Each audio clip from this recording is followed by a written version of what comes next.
Party secretariat തീരുമാനങ്ങൾ report ചെയ്ത general body യോഗത്തിൽ നിന്ന് PA ഗോകുൽദാസിനെ അനുകൂലിക്കുന്ന വിഭാഗം ഇറങ്ങിപ്പോയി. മഹാരാഷ്ട്രയിൽ നേതൃമാറ്റമില്ല എന്ന് കോൺഗ്രസ്, പിന്തുണ തുടരുമെന്ന് പവാർ പറയുന്നു. മലപ്പുറത്തിന്റെ ചിറകിലേറി കേരളം ഫൈനലിൽ സുബ്രതോ കപ്പ് ഫുട്ബോളിനെ കുറിച്ചാണ് ഈ വാർത്ത. ഈ വാർത്താ പേജിൽ ശ്യാം ബനഗൽ ചലച്ചിത്രമേള ഇന്നു മുതൽ Indian film society of United Arab എമിറേറ്റ്സിന്റെ ആഭിമുഖ്യത്തിലാണ് അബുദാബിയിൽ ഈ ചലച്ചിത്രമേള നടക്കുന്നത്. ഫ്യൂച്ചർ സിറ്റീസ് കോൺഫറൻസിന് ദുബായ് ഒരുങ്ങി. 160 രാജ്യങ്ങളിൽ നിന്ന് 20,000 പേർ പങ്കെടുക്കും. സിം കാർഡ് രജിസ്റ്റർ ചെയ്യാത്തവർക്ക് മൊബൈൽ സേവനം നഷ്ടമാകും. അവസാന തീയതി October 16 clean up the world campaign നവംബറിൽ. ഹൃദയ വൈകല്യത്തോടെ പിറക്കുന്ന കുട്ടികൾക്ക് ശസ്ത്രക്രിയാ സഹായം നബാദത്ത് പദ്ധതിക്ക് തുടക്കമായി എന്നിങ്ങനെയും വാർത്ത നൽകുന്നുണ്ട്. Middle east Chandrika.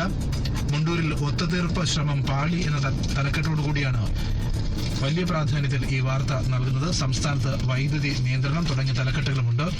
ഇന്ന് കായികം പേജിൽ നൽകുന്ന വാർത്തകളിൽ മുറ്റത്ത് ലങ്ക സൂപ്പർ 8 പോരാട്ടങ്ങൾ ഇന്നു മുതൽ. ശ്രീലങ്ക ന്യൂസിലൻഡ് മത്സരം, ഇംഗ്ലണ്ട് വെസ്റ്റ് ഇൻഡീസ് മത്സരങ്ങളാണ് ഇന്നുള്ളത്. ഇനി സ്പെഷ്യൽ ന്യൂസ്.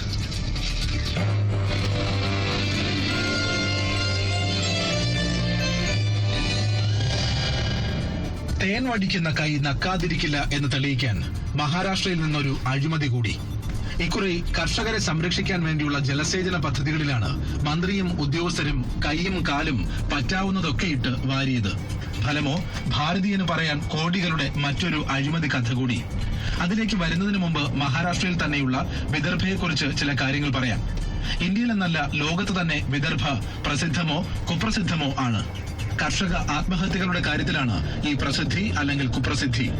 2005 ശേഷം മാത്രം വിദർഭയിൽ വിവിധ കാരണങ്ങളാൽ ആത്മഹത്യ ചെയ്ത കർഷകരുടെ എണ്ണം 8690 ആണെന്ന് വിദർഭ ജൻ ആന്തോളൻ സമിതി ചൂണ്ടിക്കാട്ടിയിട്ടുണ്ട്. ഇതേക്കുറിച്ച് വിവിധ സംഘടനകൾ പഠനം നടത്തുകയും ചെയ്തു. മുംബൈയിലെ Tata institute of social sciences, Indira Gandhi institute of development research എന്നീ സ്ഥാപനങ്ങൾ നടത്തിയ പഠനത്തിൽ നിന്ന് ആത്മഹത്യയുടെ